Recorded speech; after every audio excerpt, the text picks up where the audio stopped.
Okay. Being in a calorie deficit, what happens, having worked out for a while, you're you're in a calorie deficit just a little bit, and then all of a sudden weight stalls. The scale's not moving anymore, right? And you get super frustrated. You're like, what the heck is going on? Like, I was doing this, it was working. What happened? Something must be wrong with me. I must need to eat less. No, what has happened is because you're working out and because you're more active, because you're eating right, what happens is your basal metabolic rate, your BMR, actually goes up. You now have more muscle. Your body requires more calories to stay even. So you started here, okay, in calories. Imagine this is like a tank, right? Started here. This is how many calories you need every single day.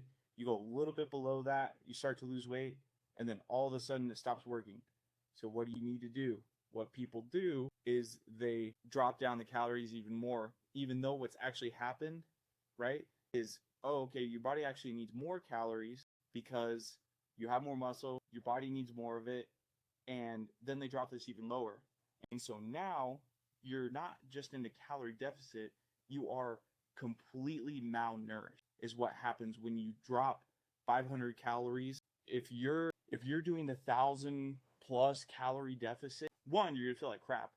Two, it'll work for a little bit, but you are starving yourself. And so your body actually will just stall out and say, hey, we don't know when we're gonna get food, so we can't even use our fat reserves for this because we don't know. You're starving yourself. Cognitive function goes down and you feel like absolute crap. Okay? And then people give up and they say, well, it's not working anymore, so I'm done. Okay? Don't do that. Okay? These next 2 months, the next couple weeks, what's going to happen if you are installing out in a plateau is defined by being exactly the same, to me anyways. Different people think of it different ways, but for me, when I see week after week, for 2 weeks straight, you have made no progress, plus or minus at all in the scale. And we also do a test where we're like, okay, how much muscle mass do you have? How much fat do you have? And none of that has moved at all. That's when I say, okay, guess what? We're actually going to raise calories because now your body is a machine. Your body now knows, okay, we're getting this much a day. We know how to use this, but now we actually need more. We need to get more and still stay in that slight calorie deficit.